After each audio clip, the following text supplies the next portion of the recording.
Hi everyone, in today's video, we're going to be spilling the tea on what's happening in the luxury world. Some really interesting breaking news, if you haven't heard already, that affects the brand Polène, involves LVMH, and also the Row and Chanel. So stick with me here because this is going to be a really interesting conversation. For starters, if you haven't heard already, LVMH, who is the parent company for all these big name brands such as Louis Vuitton, Dior, Givenchy, Fendi, Tiffany & Co., Sephora, Marc Jacobs, Loro Piana, Celine, and the list goes on and on. This conglomerate of luxury brands has recently acquired a minority stake in the brand Polene Paris.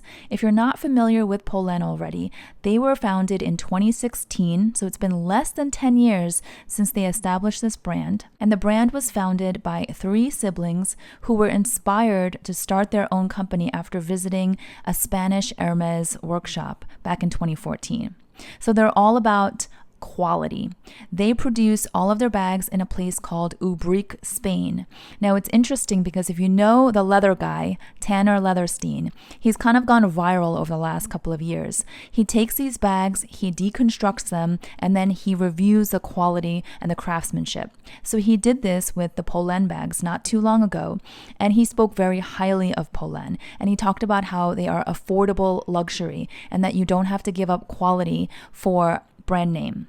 Now, in terms of sales, Polène doubled its sales last year, reaching nearly 143 million euros, which is really not too shabby for an up-and-coming brand that's been around for less than 10 years, right? Also, I think there was a boost when the hit show on Netflix, Emily in Paris, started featuring Polène bags. So once they started doing that, many of those styles sold out. And then the bags were also seen on the arms of royalty, such as Kate Middleton. Okay, so what does this actually mean? Does LVMH now own Polène? No. Nope, that's not what it is. They only bought a minority stake. They want a piece of the pie. And if they start to buy up more larger shares of the brand, then maybe down the road, we may be looking at a full-on acquisition. You never know. I mean, Bernard Arnault, who is the head of LVMH, is nicknamed in the industry, not in a nice way, as being the wolf in cashmere because he's constantly looking to expand his empire and gobble up other brands. At the end of the day, Polène will still call their own shots, but to have the weight of a behemoth like LVMH behind them could start to sway or impact their decisions.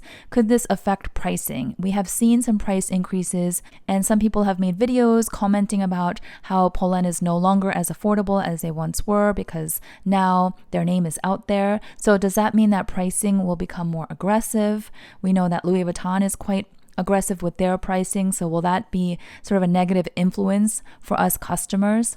What about quality? We've talked about quality decline in some of these bigger luxury houses. Is Polène going to start compromising their quality because now they have the name to back them up? And what about the speed of expansion, right? So are they going to open up shops all over now? Is it going to be oversaturated? I think that a lot of customers nowadays are drawn to slightly lesser known brands. They want something that's a little bit different, off the beaten path. And if Polène becomes a household name and is seen on the corner of every major city, then it might not have as much of that unique appeal that it has now. So all questions to just sort of think about. Will Polène become more mainstream? I think if they do, that's not necessarily a good thing. Like, I've been talking about how I'm growing tired of these corporate brands. I've been calling them corporate brands because they just feel sort of cold and corporate. And smaller brands typically have more of a warmer personal touch, of like that boutique-y feel. And what does this mean for the luxury market overall? Because I personally think that Bernard Arnault is a pretty smart man when it comes to business, and he can see the writing on the wall from miles away, meaning that the numbers are down across the luxury market. Numbers have been down across almost every big luxury house in the past year or two. I think nowadays, smaller, mid-luxury, affordable brands have been doing better, and they're more palatable, especially to the younger customer who have more budget-conscious shopping habits. And nowadays, I think all consumers are also more informed and more selective about finding quality and value over marketing and branding hype, right? Now, quickly, let me jump to the other piece of news that is even more fresh, hot off the press. So this is about The Row. Started by Mary-Kate and Ashley Olsen. They really made a name for themselves in this quiet luxury sphere. And bags like the Margot went just viral. I mean, so many people were buying the Margot, or at least talking about it or critiquing it, and they're going for what, upwards of 7,000 plus USD. And so The Row has been getting a lot of attention. And recently, Chanel, yes, Chanel, the Chanel, Coco Chanel, yes, family behind Chanel, they're the Wertheimer brothers. They bought a minority stake in The Row. And also, Francois Bettencourt Myers, I believe that's her full name, is the heiress to L'Oreal. Okay, she is, I believe, the richest, yes, the wealthiest woman in all of Europe. She also recently invested in The Row. Okay, so that's Chanel, Wertheimer brothers, and also the heiress of L'Oreal, Francois Bettencourt Myers. Of course, the Olsen sisters remaining as the majority shareholders, so they will still be able to call the shots. But again, they have these big names now involved. Maybe they will be influencing the Olsen sisters one way or the other. So all of these investments apparently are bringing the valuation of the company, The Row, up to $1 billion. I don't think that it's a coincidence that just a few days ago, Lvmh announces that they're acquiring a minority share of Polène. And then a couple days after that, Chanel comes out and says that they're acquiring a minority share in The Row. Something is happening here, guys, and we will have to watch closely to see how this all plays out. But I think there's definitely been a shift for a while towards more quiet, more subtle, more up and coming, that are newer on the scene, but growing rapidly.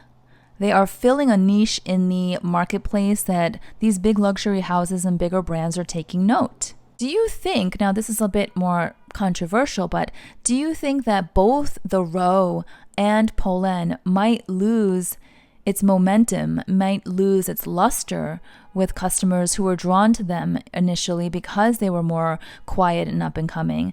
And now that these bigger brands are backing them, maybe it's going to lose that sort of magic touch. Let me know what you guys think of all of this. I hope that I've done you all justice by sharing this news out as quickly as I could. But I don't know if this is necessarily a good thing for customers. I don't love the idea of the luxury world shrinking, where the bigger companies, the bigger brands, the conglomerates are, they've got their fingers in every piece of the pie. In the past, some have accused Bernard Arnault of trying to create like a luxury monopoly, right? So that's an interesting conversation as well. The more one company owns, the less choices we have as a customer, so that's probably not a good thing. But anyway, if you like these type of videos, please give it a thumbs up, let me know, and I will see you all next time. Bye-bye.